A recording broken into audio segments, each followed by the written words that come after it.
Okay, today we're going to be talking about the past perfect tense. And the best way you can understand this tense is as the past of the past. So the past perfect tense expresses an action that occurred before another action in the past.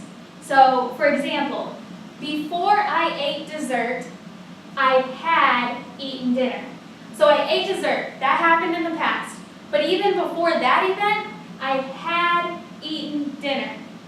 So as you can probably tell, the way that we formulate the past perfect is using the helping verb had and the participle.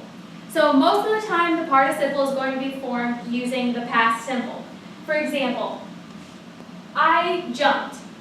Yesterday, I had jumped on the trampoline before I came inside.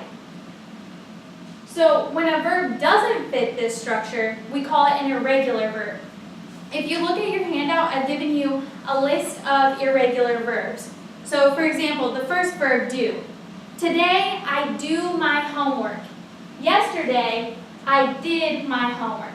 But because it's an irregular verb, when it goes into the past perfect, we would say, yesterday, I had done my homework before I watched TV.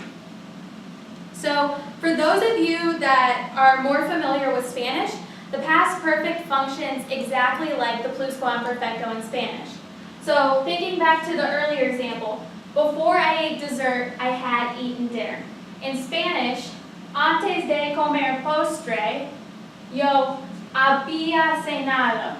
I had eaten. They work exactly the same way. So now I'm going to give you another example to help clarify this relationship between the past perfect and the past simple. So in the application process, I visited many schools. Eventually, I chose Grinnell. Now, in both of these sentences, I'm using the same verb tense. I visited many schools, I chose Grinnell. But those things didn't happen at the same time. Before I chose Grinnell, I had visited many schools. Visiting those schools helped me make my decision, so the past perfect shows that I visited those schools before choosing to come to Grinnell. So now let's do one together. On your handout, we have a few example questions. Steve, can you please read question A and then read all of the answers and choose the one you think is correct? All right, so answer A, or example A, I didn't watch my favorite television show last night because I fell asleep early. Option A, no change. B, I had fell asleep. C, I had fallen asleep. And D, I fall asleep. I think the answer is C, I had fallen asleep early. Good. So both of the verbs in the example given here are in the past tense. This is similar to our last example. It says, I did not watch TV because I fell asleep. Now those things didn't happen at the same time. You had already fallen asleep. So Steve, can you read that sentence with the correct answer in place for us? Sure. I didn't watch my favorite television show last night because I had fallen asleep early. Great. Okay, now we're going to pick a brave soul who's going to make up a sentence on their own with a verb that we haven't used, which explains the relationship between the past perfect and the past simple. Can I get a volunteer for that?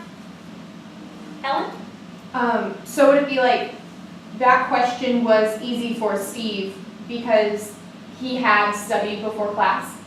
Excellent.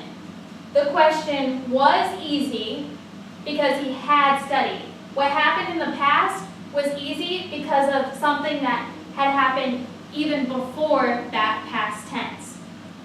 So just to review, the past perfect tense is the past of the past.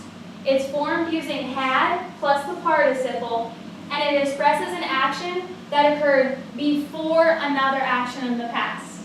Are there any questions? No questions? All right, well, thanks for hanging out with me and learning today, guys.